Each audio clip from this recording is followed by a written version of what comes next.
With the discontinuation of the Monarchs collection earlier this week, the Royal Mint has lost me as a customer for good. And I have bled for the Royal Mint over the last few years, but this is the straw that has broken my back. And I've come up with my own personal, honest opinions based on the facts that I have observed as a customer of my 10 reasons why I will never buy from the Royal Mint again.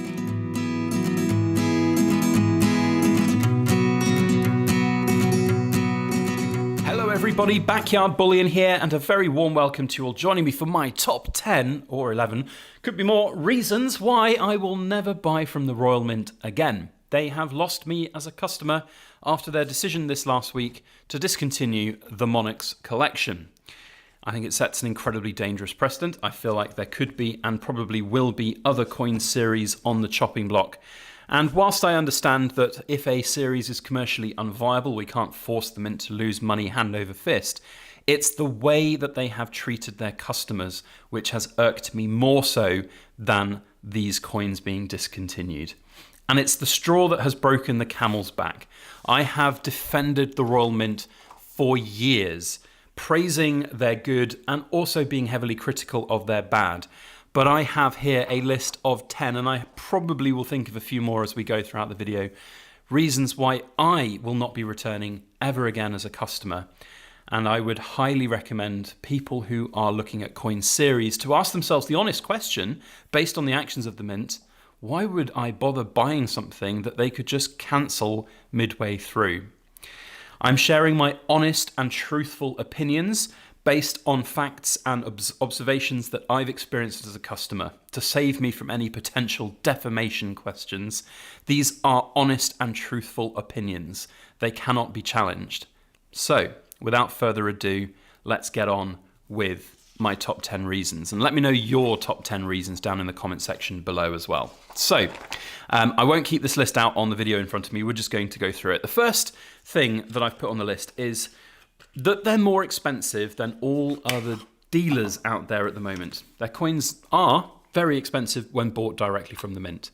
Now, there is an argument to be said that you're getting an additional service from the Mint by having the coins being verified, and you're getting them from a legit source, and you've got the ability to return the coins if they're not so good. Most big dealers will do that quite happily anyway as a course of action. They will check over the coins before they send them out to their customers, and they'll get that sorted. And often you find that the dealers will offer the coins out, the same proof coins on the same day, cheaper. And that's always been a little bit weird. And it doesn't just go for proof coins as well.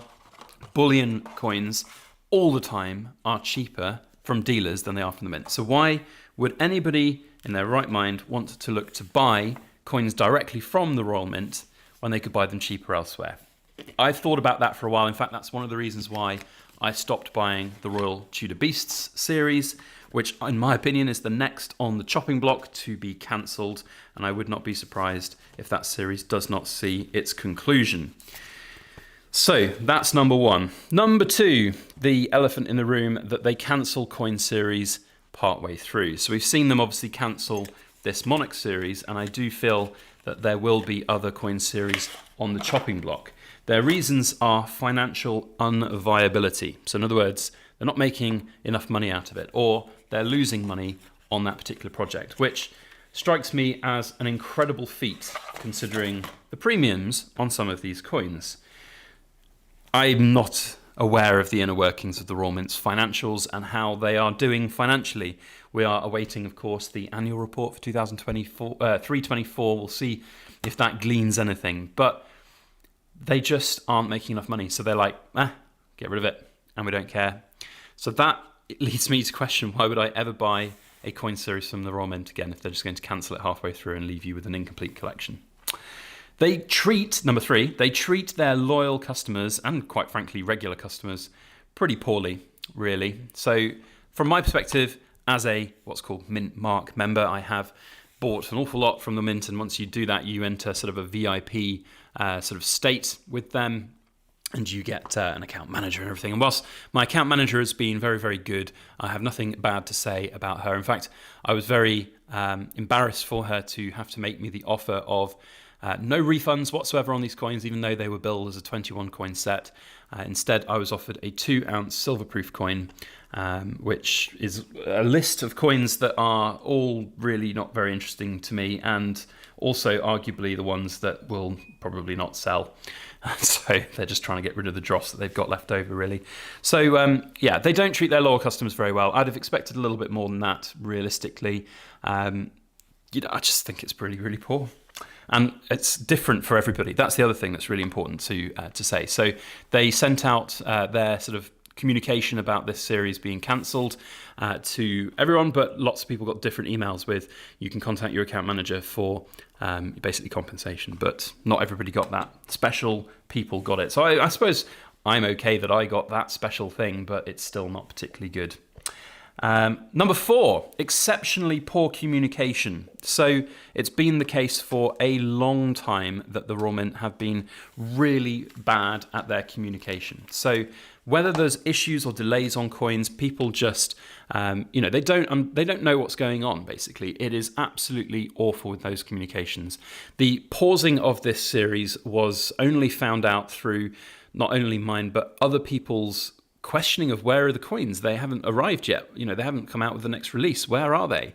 And we had confirmation from a customer services email saying the series has been paused. There was no formal communication about it. There was no mention of it on the Royal Mint's webpage for these coins. It was just, they don't care. They just want to do their own thing and not let people know. And people would have made purchase decisions based on what they saw on the website, which was that the set was still there and it was still going and people would have bought it. And now they're up the brown creek without a paddle, so to speak, which I think is a real shame. So communication is just abysmal. Quality control, goodness me, that's one I've been sort of battling with for a very long time. So if you've been following my channel since its inception, you'll notice that there are a lot of videos of me talking about Royal Mint quality control. And it got to the point, so I will say it has got better of late. It got to a point a few years ago where literally 9 out of 10 coins that I bought from the Royal Mint would arrive and they would be in bad condition. They would have scratches, dings, dents, little black hairs in them, capsules open and coins damaged. It just was really, really bad. The Royal Mint actually invited me up to their site in Wales to talk about that and show me the production line. Whilst they put on a pretty good show, there was obviously a lot that I had seen that was not great in terms of quality control. Coins rolling on conveyor belts, bouncing on top of each other. It just wasn't good. And along with that comes the milk spot issue. So that's number 6. There are milk spotting issues on silver coins, whether they be bullion or proof. I've seen both. And there is this just complete ignorance of the problem, or at least there has been. I will be fair, I don't know really why, but I'll be fair to the Royal Mint in that I did hear on one particular live stream that they did, the production manager said, yeah, we know there is a problem.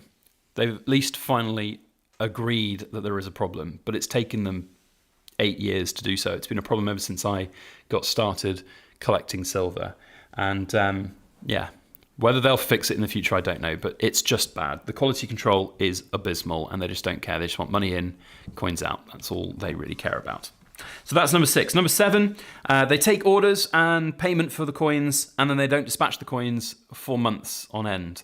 So interestingly, that has changed from the past. So there was a time where they were taking an order and you would sort of secure it with your debit card payment, and then the money would return to your account if the coin wasn't available for immediate dispatch. And then a few months later, when the coin was ready to be dispatched, they would recharge your card. Now, I think what they found there was that there were a lot of issues of people either changing their minds or the cards not having been, or the cards have been changed, maybe they've been lost, stolen or expired, and then the Mint would have to make all these awkward phone calls and extra admin. So they changed it and they just took your money and didn't say anything about it. And, going along with item number 8 on my list of top 10 reasons, their website order system is just the worst I've ever seen. And I've been telling them about it so many times for years. You can't track your orders on there. You can't see what orders are live, when they were placed. It's just abysmal. It is really, really bad. So that's number 7 and 8 all in one go. A lot of people take umbrage with the fact as well that when they have, placed an order for something, and they've then sort of waited 4 or 5 months for the coin, that the Royal Mint has essentially taken an interest-free loan on their money for that period of time, and I completely agree. Number 9 is The mint mark benefits being overpromised and underdelivered. So for those that don't know, the mint mark program, the VIP program, where if you spend enough bloody money, you get put into this program, it's got all of these different benefits. And beyond the odd little birthday present of a book and the odd tiny little gift here and there that really, once a year type thing, there's not a lot of benefits that I've had. You're meant to have a sit-down meeting with people. You can even get access to things like a coin cabinet and stuff like that, supposedly. I've never seen any of those, never been invited to any of those. I've never been invited to any of the grand openings that they've had for coin releases, none of their events, which supposedly you're supposed to have. And I know I'm in the top level as well for the mint mark. So yeah, not really very good on that front. And then the last one, I think there are more, but I'm going to keep it at top 10, is cheating at silent auctions. They won't say it's cheating, so perhaps I'll change that word to say that they ran a not so silent auction. You guys know the story if you've watched for a while. They basically went back to everybody and said, "Oi, by the way, your bids are not quite high enough for our liking, so can you bid again?" And then they went to all of the bidders that were winning and said, "By the way, we've just told everyone else to increase their bids, so you can increase them too." Not good at all. Not good at all. Very interestingly, I actually complained to my MP about that issue, and we had a reply back from the government, from HM Treasury, of all things. So let me just quickly find this and see if I can show it to you, because it does make for quite interesting reading. So I got this reply from the Treasury, and if I just zoom in a little bit to hide some of my personal information, here we go. So the Treasury's response to the silent auction issue was that they want to reassure me that the email sent to customers by the Royal Mint did not break terms and conditions, and some positive feedback was received on the communication. However, following the feedback from a small number of customers, the policy has been reviewed, and for future silent auctions, no such communication will be sent out. Yeah, that sounds like a little bit of corporate speak, doesn't it? I took a very close look at the terms and conditions for that silent auction. At no point in that silent auction is there anything mentioned about that. And so they are either wrong or they've interpreted it in a very different way. I'm not going to accuse them of being specifically wrong because I'm not a lawyer. I'm not an expert on terms and conditions. But they got caught with their pants down. We called them out on it, and they're not going to do it ever again. So if there wasn't a breach of conditions and they got positive feedback on it, supposedly, then yeah, no, I think not. So yeah, there we go. Those are my top 10 reasons why I won't be buying from the Royal Mint ever again. And I'm sincere in that. I have defended the Royal Mint to the hilt for these last 7 years of making videos. There's a video on my channel back in 2017 saying, "Are the Royal Mint opportunistic money grabbers?" And in that video, it's always stuck in my mind whenever I've done a defensive video for the Royal Mint. And in that video, I defend the Royal Mint saying, no, they're not opportunistic money grabbers. They're creating pieces of history. They're creating pieces, really great pieces of coinage that are commemorating incredible events. And I'm a fan. That's what I was saying. Now, I'm going to say, I think, based on all the facts, the truthful, honest opinions that I've got, that the Royal Mint are opportunistic money grabbers. They are after your cash at no whim to what they think about you as a customer. They don't care about the impact that it's going to have on you individually if they change things and do things in a different way. They are, as we can see from my summary list here, so we'll go for a quick fire top 10. Right, they're overpriced. They cancel coin series. They treat their customers poorly. They're exceptionally poor on communication for important issues. Their quality control is awful. So many coins damaged. Milk spotting is a big issue that they just refuse to sort out, or at least they have refused to sort out for many years. They take orders and payments and then don't dispatch coins for months, which kind of goes along with their communication because they don't tell you about it. The website and order tracking is worse than useless. And the mint mark benefits are also overpromised, underdelivered, and they cheat at silent auctions. So those are my reasons It'd be great to know what you think down in the comment section below. Now, for those watching to the end, I thank you, because I don't honestly like making these kind of videos where I am negative. Negativity breeds negativity, and I don't enjoy it. It's not good for your mental health. Just sit there and moan and complain at everything. What I'm going to be doing over the course of the next few weeks and months, depending on when I get the next eBay seller's offer, is I'm going to be selling my collection of the Monarchs coins. I will be doing a little video series on it where I won't really be bashing the Royal Mint over and over again in that series. I'm just going to be talking about my experience from the fallout of this, how I'm going to sort it out. I'm going to sell them because they mean nothing to me now as a collection. They're just coins that are there. And I think it's going to be interesting to see how they do. So I'm going to do a kind of little video series on how I'm selling them, where I'm selling them, what returns we get for them, and profit loss on them, just a full breakdown of everything, so that if you've got these coins, if you've bought some of them in your collection, that you can get a good idea of what's right for you in your circumstance, because the Royal Mint don't care. They've just washed their hands of this whole situation. And I think it's now down to us individually to be responsible for our own investments and work out what we've got to do. So that's my plan. I don't know quite when I'll get the next seller's fee. They usually come out every couple of weeks, so perhaps even this weekend there might be some, but otherwise it's going to be in the near future. So yes, there we go. Thank you to all of my Backyard Bullion Ramblers for listening to the back end of this video. If you guys haven't done so already, leave your comment down in the description box below. What are your top 10 reasons why you will never buy from the Royal Mint again? And to the Cool Kids Club members, you are super extra special cool. Thank you so much for supporting our channel. That's it from me. As I said, no more ranty, moany videos about the Royal Mint. I will hold them to task if and when I see other really poor examples of their behaviour. I genuinely also think that the Royal Tudor Beasts are next on the chopping block. So if you are buying those coins, start hounding your account managers, start talking with the Royal Mint if you can about that. Tell them that you don't want that to happen, because I think they're going to do it. I really do. That's it from me.